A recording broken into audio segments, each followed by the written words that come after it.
오늘 여러분의 마음을 로마서 8장 31절의 말씀으로 초대합니다. 위대한 사도 바울이 기록한 이 말씀에 귀를 기울여 보시기 바랍니다. 그런즉 이 일에 대하여 우리가 무슨 말하리요? 만일 하나님이 우리를 위하시면 누가 우리를 대적하리요? 자기 아들을 아끼지 아니하시고 우리 모든 사람을 위하여 내주신 이가 어찌 그 아들과 함께 모든 것을 우리에게 주시지 아니하겠느냐. 오늘 저는 이 거룩한 말씀을 통해 여러분과 함께 나누고 싶습니다. 만일 하나님이 우리를 위하시면 과연 누가 우리를 대적할 수 있겠는가? 이 말씀을 본격적으로 나누기 전에 잠시 여러분께 부탁의 말씀을 드립니다. 만약 오늘 이 이야기가 여러분의 마음에 작은 위로나 평안을 준다면 좋아요와 구독을 통해 이 채널에 힘을 실어주십시오. 여러분의 이 작은 행동이 하나님의 은혜로운 메시지를 더 많은 이들에게 전하는 귀한 도구가 될 것입니다. 이 영상을 공유하는 것 또한 어둠 속에 있는 누군가에게 빛을 전하는 축복의 통로가 될 수 있습니다. 여러분의 가정과 삶에 하나님의 평안이 가득하기를 기도합니다. 우리네 인생은 마치 거대한 이중주와 같습니다. 우리는 매일의 삶 속에서 상반되는 두 개의 힘이 공존하고 있음을 경험으로 합니다. 우리를 위한 무언가가 있는가 하면 우리를 대적하는 무언가도 존재합니다. 우리 편에 서주는 사람이 있는가 하면 우리를 반대하는 사람도 있습니다. 삶에는 언제나 양면이 존재합니다. 천국이 있다면 지옥이 있고, 유로움이 있다면 죄악이 있습니다. 건강이 있다면 질병이 있으며, 기쁨이 있다면 슬픔이 있습니다. 그렇습니다. 우리의 삶은 이처럼 나를 위한 것과 나를 대적하는 것 사이에 끊임없는 투쟁이 연속입니다. 그렇다면 우리를 대적하는 것은 누구이며 또 무엇일까요? 우리의 적이 누구인지 명확히 아는 것은 매우 중요합니다. 그래야만 우리가 그들을 친구로 착각하여 껴안는 어리석음을 피할 수 있기 때문입니다. 적의 정체를 알아야만 우리는 그들을 단호히 거부하고 하나님의 능력으로 우리의 삶에서 그들을 몰아낼 수 있습니다. 성경은 우리를 대적하는 존재와 그 실체에 대해 분명히 말해주고 있습니다. 성경이 지목하는 첫 번째 적은 바로 사탄입니다. 우리는 사탄이 여러 다른 이름으로 불린다는 것을 압니다. 어떤 사람들은 사탄이 인격적인 존재라는 사실을 이해하지 못하고 그저 부정적인 기운이나 어둠의 에너지 정도로 치부하기도 합니다. 하지만 성경은 분명히 가르칩니다.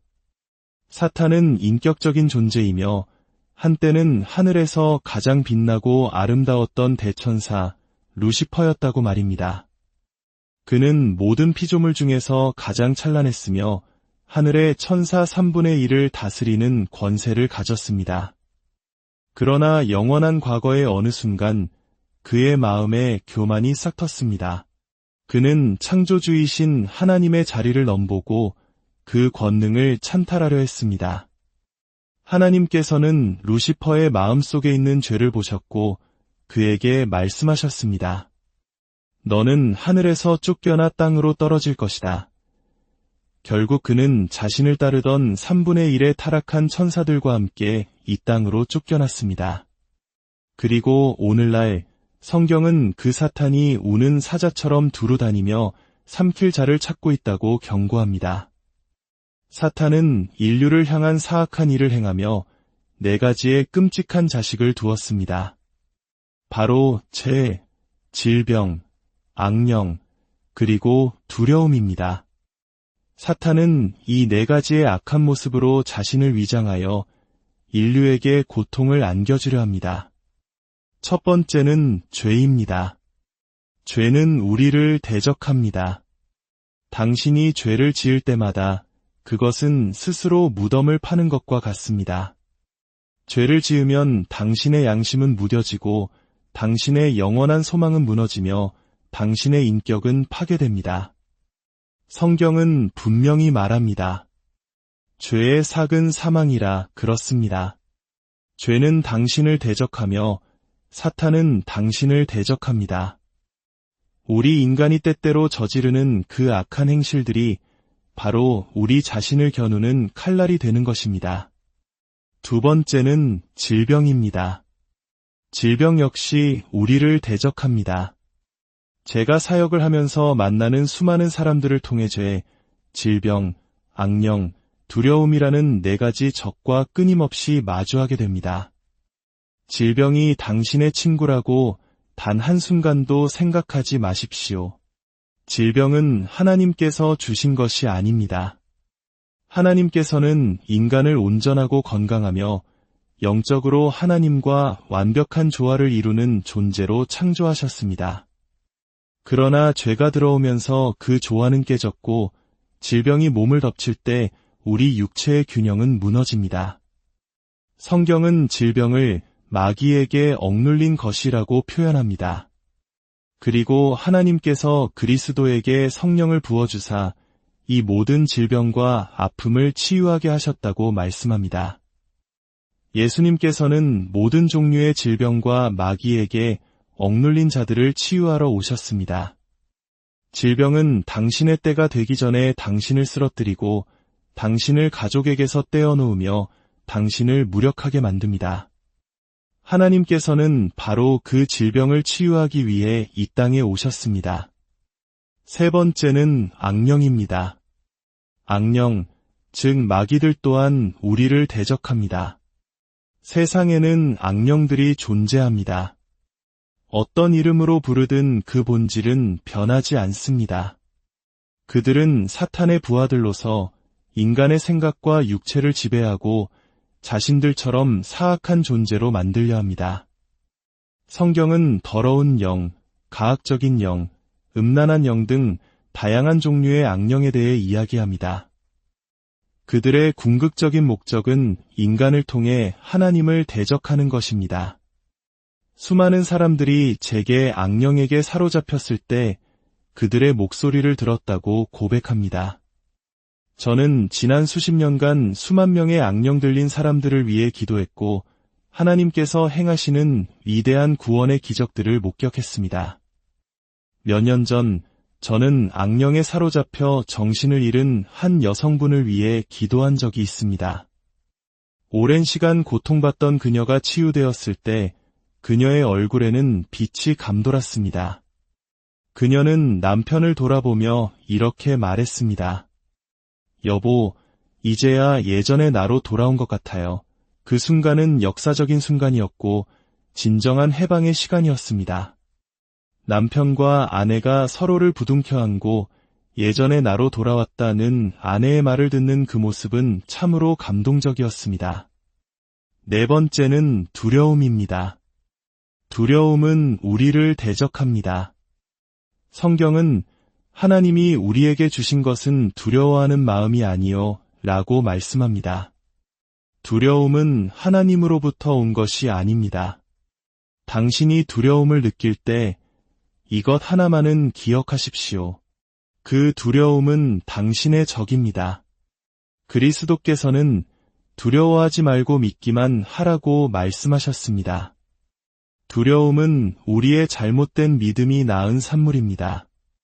심리학자들은 인간이 태어날 때 오직 두 가지의 사소한 두려움, 즉 큰 소리에 대한 두려움과 떨어지는 것에 대한 두려움만을 가지고 태어난다고 말합니다. 우리의 다른 모든 두려움은 후천적으로 습득된 것입니다. 잘못된 생각, 잘못된 믿음, 그리고 하나님을 믿지 않음으로써 우리는 두려움을 배우게 됩니다. 두려움이 찾아오면 사랑이 떠나고 조화가 떠나고 평온함이 떠나갑니다. 두려움은 당신 안에 있는 적이며 하나님께서는 두려워하지 말라고 오직 하나님을 믿는 믿음을 가지라고 말씀하십니다. 하지만 감사하게도 우리 편이 되어주시는 분이 계십니다. 바로 하나님이 우리 편이십니다. 만일 하나님이 우리를 위하시면 누가 우리를 대적하리요? 하나님께서 우리를 위하시고 우리 안에 계시며 우리와 함께 하십니다. 그 위대한 존재, 영원부터 존재하시며 모든 생명의 근원이신 하나님. 바다의 자리를 파내시고 손가락으로 별들을 흩뿌리시며 산들을 조각하시고 아무것도 없는 허공의 지구를 매다시고 바로 당신과 저를 만드신 그 하나님이 우리 편이십니다. 의로움이 우리 편입니다. 하나님의 천사들이 우리 편입니다. 우리가 하나님께 드리는 믿음이 우리 편입니다. 그리고 천국이 우리 편입니다. 사탄이 우리를 대적한다는 사실을 생각할 때 우리는 하나님께서 그보다 훨씬 더 강한 우리의 편이라는 것을 기억해야 합니다. 죄가 우리를 대적하지만 의로움이 우리 편입니다. 악령들이 우리를 대적하지만 천사들이 우리 편입니다. 저 높은 곳에 우리 편이 되어주시는 분, 바로 하나님이 계십니다. 오래전 제가 젊은 목사였을 때의 일입니다. 저는 성경책을 팔에 끼고 바닷가 모래사장을 걷고 있었습니다. 저는 그곳에 서서 쉼없이 철썩이는 거대한 파도를 바라보았습니다. 포효하는 파도 소리를 들을 수 있었고 바다 저편에서 거대한 파도가 솟아올라 제 발밑에서 부서지는 것을 볼 수 있었습니다. 그때 저는 욥기의 한 구절을 떠올렸습니다. 하나님께서 바다를 향해 내가 여기까지 오고 더는 넘지 못하리라고 말씀하신 구절입니다. 하나님께서는 바다의 경계를 정하셨다고 하셨습니다. 영원하신 하나님께서 정하신 그 경계를 넘어서고 싶어하는 바다의 그 모든 들끓는 열망에도 불구하고 바다는 자신의 주인의 명령에 복종해야만 했습니다. 저는 그곳에 서서 물을 향해 말했습니다. 이것이 내가 올 수 있는 끝이다. 그 순간 저는 깨달았습니다. 우리를 위하시는 하나님의 권능이 바로 이와 같다는 것을 말입니다. 만일 이토록 위대하신 하나님이 우리 편이라면 우리가 어찌 그분의 편에 서지 않을 수 있겠습니까? 당신의 삶을 흔드는 그 어떤 거대한 파도가 밀려올지라도 당신을 위한 경계를 정하시고 더는 넘지 못하리라 명하시는 하나님을 신뢰하십시오. 그분은 언제나 당신의 편입니다. 사랑하는 여러분, 오늘 하루 그리고 여러분의 남은 모든 날들 가운데 전능하신 하나님께서 여러분과 함께 하시며 모든 어둠의 세력으로부터 여러분을 지켜주시기를 간절히 기도합니다. 여러분의 삶에 하나님의 축복과 평안이 강물처럼